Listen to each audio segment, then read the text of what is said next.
प्यारे बच्चों, कक्षा 10 की व्याकरण कक्षा में आप सभी का स्वागत है। आज हम अपना पाठ फिर आगे बढ़ाते हैं। तो आज हम पढ़ेंगे पद परिचय का भाग 4। अभी तक हमने पद परिचय में विकारी शब्द पढ़ चुके हैं और अविकारी शब्द के हम 2 भाग पढ़ चुके हैं, एक क्रिया विशेषण और एक हमने पढ़ा है संबंध बोधक। आज हम पढ़ रहे हैं समुच्चय बोधक। समुच्चय बोधक कौन से शब्द हैं ये आपको पता है कि समुच्चय बोधक वे शब्द होते हैं जो 2 वाक्यांशों के बीच में लगते हैं या 2 शब्द पदों के बीच में लगते हैं। तो समुच्चय बोधक आपने पढ़े हैं, तो 2 प्रकार के समुच्चय बोधक हमने पढ़े हैं, समानाधिकरण और व्याधिकरण। समानाधिकरण में वे समुच्चय बोधक आते हैं जो समान अधिकार वाले अंशों को जोड़ने का कार्य करते हैं, जैसे राम या श्याम ने यह फल खाया, या राम और सीता बन गए, तुम केला खा लो अथवा सेब, तुम काम करो मगर ध्यान से। ठीक है, इस तरीके से जो वन अंश हमारे पास आते हैं तो उसमें समान अधिकार वाले होते हैं, जिसमें उनको जोड़ने का काम करें वो समानाधिकरण होंगे। और व्याधिकरण वे होते हैं जो प्रायः मिश्र वाक्यों में प्रधान और आश्रित उपवाक्यों को जोड़ने का काम करते हैं। जैसे माँ ने कहा कि मैं बाजार जा रही हूँ। ठीक है, यदि आज वर्षा हुई तो वह भीग जाएगा। तो इसमें जब एक पर डिपेंडेंसी आ जाती है, एक पर आश्रित हो जाते हैं, तो वो हमारे व्याधिकरण हो जाता है। तो समुच्चय बोधक 2 प्रकार के हैं, समानाधिकरण और व्याधिकरण। तो ये आप लोगों ने पहले से ही पढ़ा है। तो पद परिचय में हम जब पहचानते हैं तो समानाधिकरण के इन 2 भागों को बताएंगे। जैसे समानाधिकरण के हमने 2 भेद आपको बताए और फिर इनके भेद बताने के बाद किन अंशों के साथ इनको जोड़ा गया है, ये 2 बातें हम इनमें बताएंगे। जैसे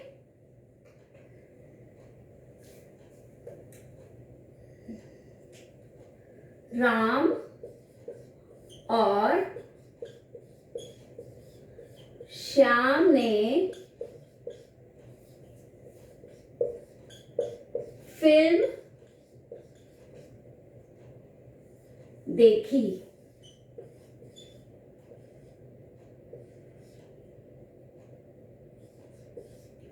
अब यहाँ पे और का हमें जब पद परिचय देना है तो और के बारे में हम क्या बताएंगे, एक तो ये समुच्चय बोधक है।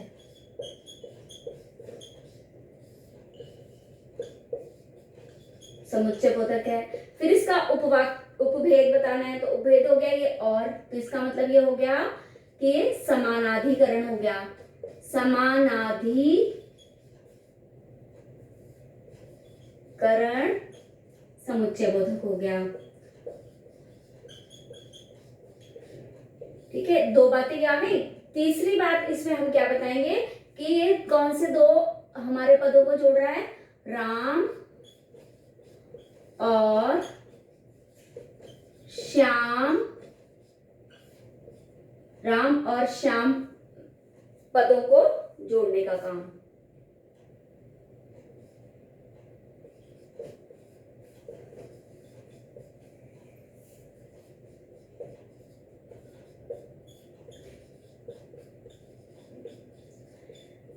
तो यहाँ पर ये हमने पद बता देने हैं कि राम एवं श्याम को जोड़ने का कार्य कर रहा है, राम श्याम को जोड़ने का कार्य कर रहा है। तो ये हमारा हो गया समानाधिकरण समुच्चय बोधक। पहला तो समुच्चय बोधक, इसका एक पॉइंट क्या हुआ कि हमें सबसे पहले ये बताना है कि समुच्चय बोधक है। दूसरा पॉइंट हमने ये बताना है इसका उपभेद है, तो समानाधिकरण है।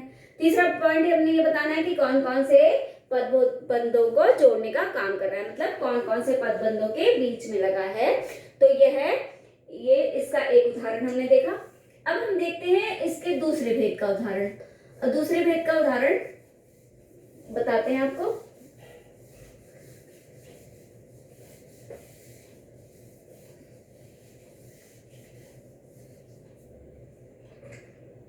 जैसे माँ ने कहा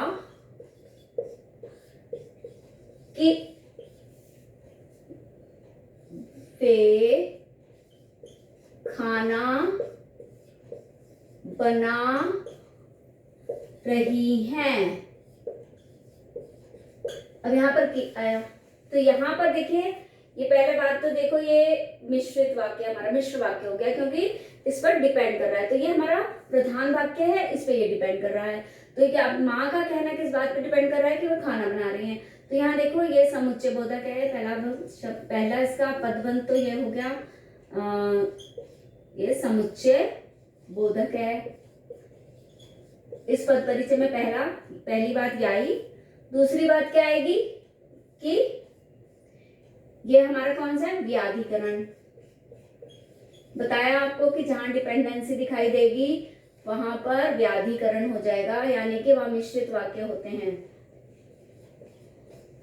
व्याधिकरण हो गया। तीसरी बात कि किसके बारे में, दो वाक्यों को जोड़ रहे हैं। तो ये दो वाक्यांशों को, दोनों को लिखेंगे। एक तो माँ ने कहा और उधर वे खाना बना रही हैं। तो ये दोनों वाक्यांशों, दो वाक्यांशों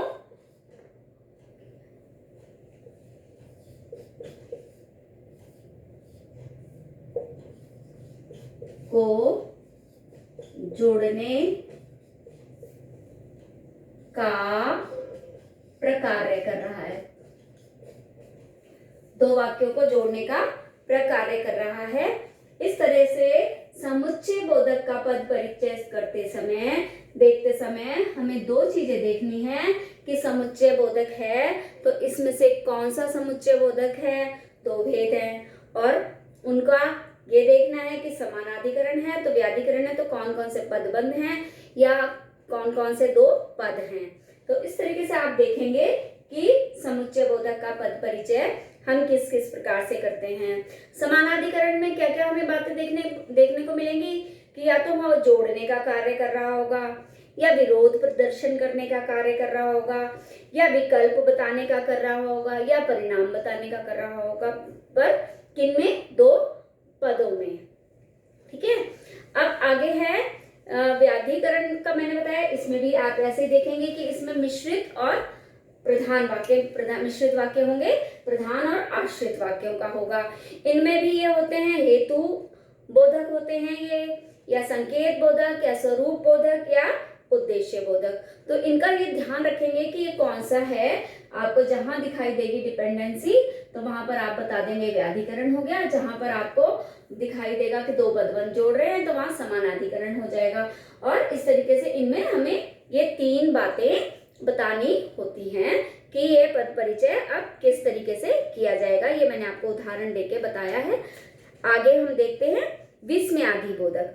अब समुच्चय बोधक का आपको पता चल गया है, तो अब विस्मयादि बोधक में क्या क्या होता है। विस्मय मतलब है आश्चर्य प्रकट करने वाली बातें। वो आपने विस्मयादि बोधक जब पढ़े हैं तो आपको पता होगा कि हमें क्या क्या चीजें देखने को मिल जाती हैं।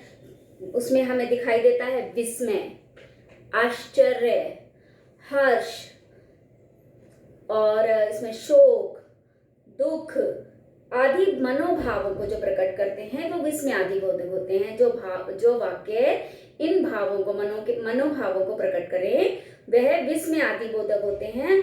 तो उसमें जब हम बताते हैं तो हम इस तरीके से बताएंगे कि जैसे वाह क्या बढ़िया भोजन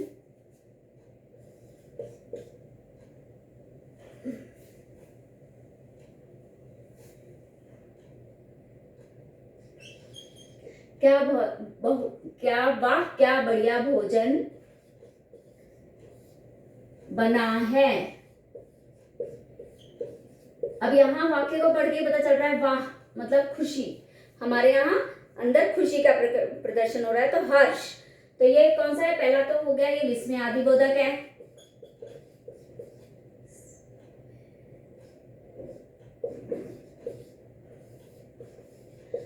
दूसरी बात क्या पता चल रही है, खुशी का आ रहा है, तो ये हो गया हमारा हर्ष अव्यय। हर्ष अव्यय हो गया, खुशी बता रहा है, ठीक है ना। और भोजन की तारीफ हो रही है तो उसका उसके बारे में हमारा बता रहे हैं। तो भाव प्रकट, खुशी का भाव, हर्ष अव्यय है और हर्ष का खुशी का भाव प्रकट कर रहा है।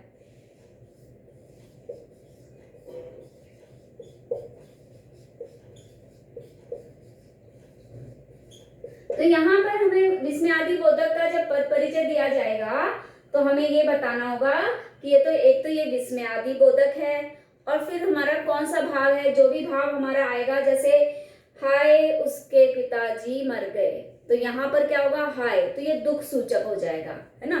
तो शोक सूचक, तो क्या लिख देंगे, विस्मयादि बोधक और शोक सूचक। इस तरीके से हमें विस्मयादि बोधक में दो बातें बतानी पड़ेंगी। दो बातें कौन सी हैं, एक तो कौन सा शब्द जो है विस्मय, हमें पता चल रहा है कि विस्मयादि बोधक है और उसमें भाव।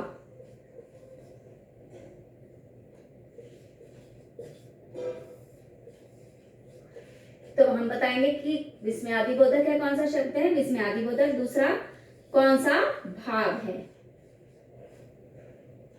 भाव कौन सा है।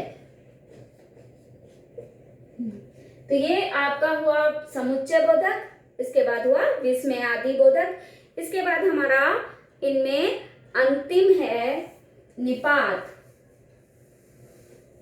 निपात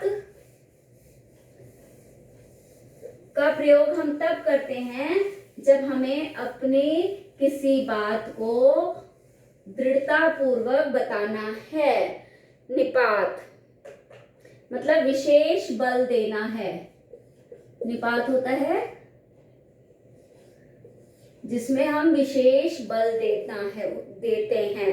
जैसे वह आज ही जाएगा, तो यहाँ पर जो ही आ गया तो वह क्या है, निपात है और यहाँ वह संज्ञा शब्द पर जोर दे रहा है।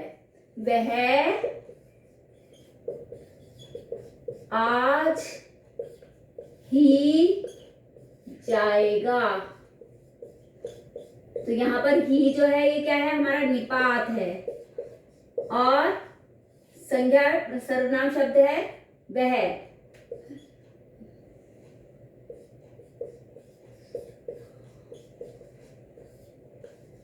वह पर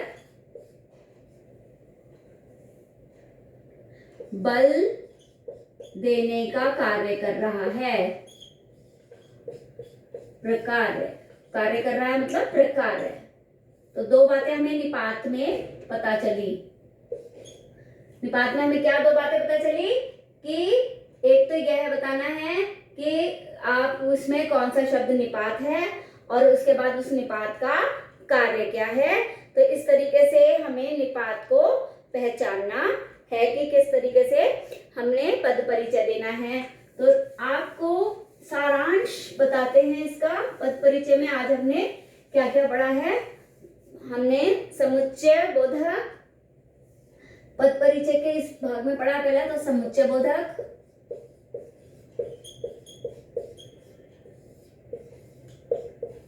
समुच्चय बोधक में हमने उसका भेद,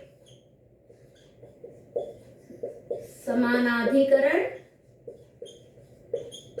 और व्याधिकरण, ये दो चीजें बताने के बाद पहली चीज ये बताएंगे, फिर या तो ये होगा या ये होगा। अब इनमें समानाधिकरण होगा या व्याधिकरण होगा। अब इसके बाद हमें ये बताना है कि कौन से संज्ञा शब्दों को जोड़ने का प्रकार्य कर रहा है या कौन से दो वाक्यांशों को जोड़ने का, वाक्य पदों को जोड़ने का काम कर रहा है। इसमें हमें ये तीन बातें बतानी है। तीसरी बात है इसमें, दूसरी बात में भेद, तीसरी बात में कौन से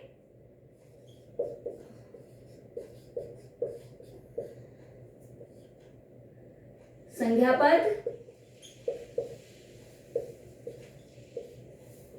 सर्वनाम पद या वाक्यांश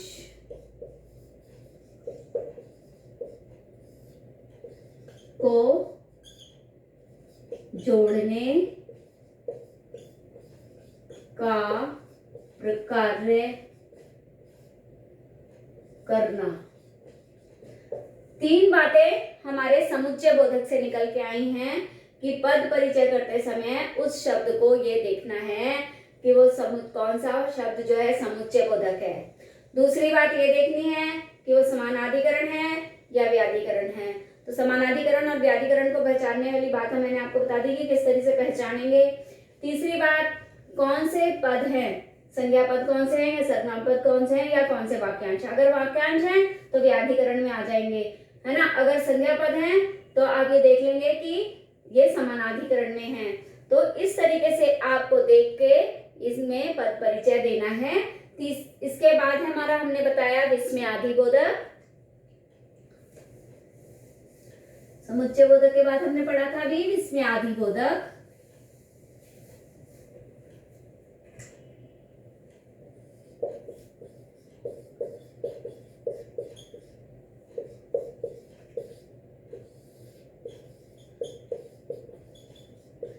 विस्मयादि बोधक में मैंने बताया पहले तो हमें यह पहचानना है कि विस्मयादि बोधक शब्द कौन सा है ना।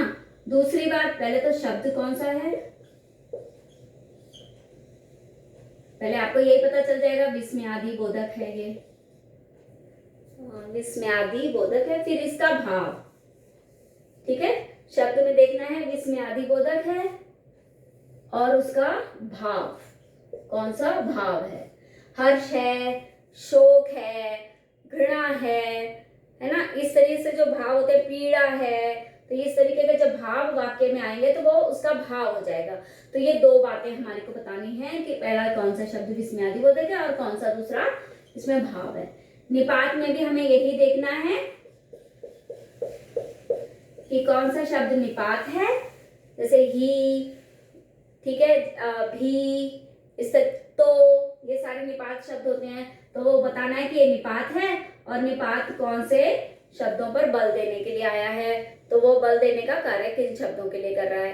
तो इस तरीके से इसमें भी हमें दो बातें बतानी है, पहली कौन सा निपात है और कौन से शब्द पे बल दे रहा है, कौन से शब्दों पर बल देने का काम कर रहा है।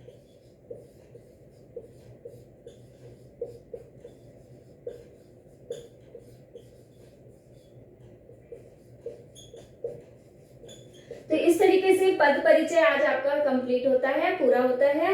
और पद परिचय में हमने क्या क्या देखा है, ये कि हमें पहला तो ये बताना है कि कौन सा शब्द है और उसका क्या परिचय है। तो मैंने बताया था आपको कि व्याकरणिक तौर पे दो प्रकार के हैं, विकारी और अविकारी।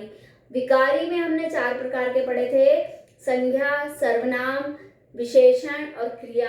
अविकारी में हमने 5 पढ़े, कौन कौन से, क्रिया विशेषण, समुच्चय बोधक, संबंध बोधक, विस्मयादि बोधक और निपात। तो यह पाठ आपका यहीं पर समाप्त होता है। धन्यवाद।